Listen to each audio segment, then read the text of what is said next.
국민의힘에선 어젯밤 긴급 의총을 열어서 단일화에 대한 필요성을 강조했습니다. 그 목소리도 들어보시죠.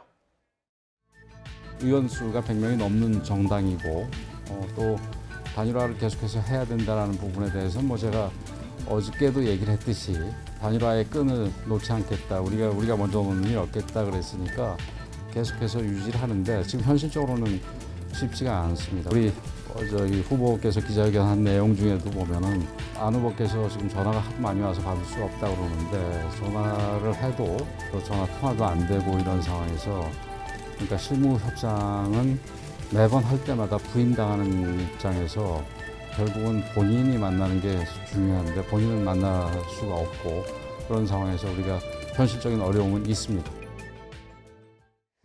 네, 단일화는 필요하지만 현실적으로 만나는 게 참 어렵다. 지금 이렇게 얘기가 등될 것 같은데 정미경 최고위원님, 사실 국민의힘 내부에서 이런 목소리도 있는 것 같아요.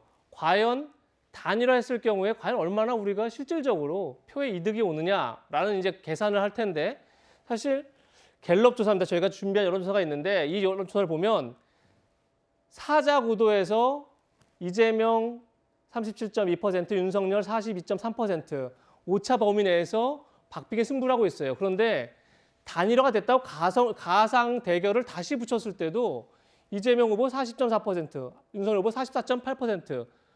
큰 차이가 없어요. 다자 때나 단일화 때나. 그러니까 이런 여론조사 결과들이 단일화 없이도 충분히 가능하다. 이런 판단을 하고 있는 그런 상황을 만드는 데 도움이 되고 있는 건가요, 지금 이게? 아니지. 여론의 흐름을 보셔야죠. 아니죠. 예. 왜냐하면 과거에 지금 그 열흘 전, 그다음에 20일 전, 아무튼 과거에 우리가 그 단일화 했을 때 여론조사는요. 굉장히 큰 차로 이겼습니다. 그런 조사가 있었었죠. 단일화 효과가 굉장히 높았어요.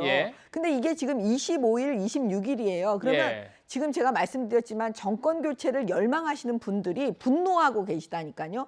왜 그 안철수 후보하고 단일화를 하지 않느냐 이런 부분에 대해서. 그래서 그 부분에 대해서 과연 단일화 결렬의 책임을 누구에게 보느냐 이거에 따라서 우리 윤석열 후보에게 가느냐 안 가느냐 저는 그렇게 보는데 이 여론조사를 보니까 이제 그 안철수 후보에게 결렬의 책임이 많다라고 우리 그 정권 교체를 원하시는 국민들께서 보고 그 윤석열 후보에게 결집하고 있다.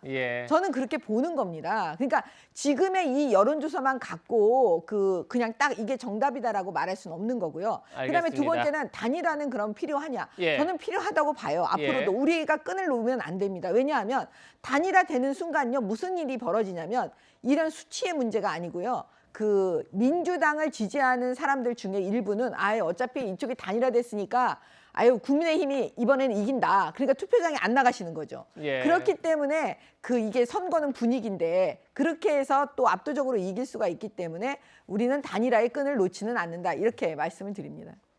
네, 서영주 부대변인. 이제 저렇게 볼 수도 있지만 이제 오랫동안 이제 정치판에서 이게 흐름을 봐본 분들은 이렇게 얘기를 하죠.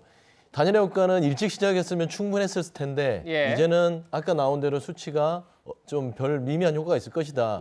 그리고 단일화가 되더라도요 이미 양 진영 간의 결집이 다 됐기 때문에 이제는 중도하고 부동층에서 하는 선택을 합니다. 그래서 이제는 네거티브보다는 좀 정책 결정을 통해서 본인들의 이제 잘하는 점을 돋보여야 된다 그런 말씀드립니다. 민주당과 국민의힘 한 줄만 말씀드리면 민주당은요 어떻게든지 이 단일화가 안 되기를 바라야 되는 거예요 지금. 알겠습니다. 두 당의 얘기를 충분히 들었다 생각합니다.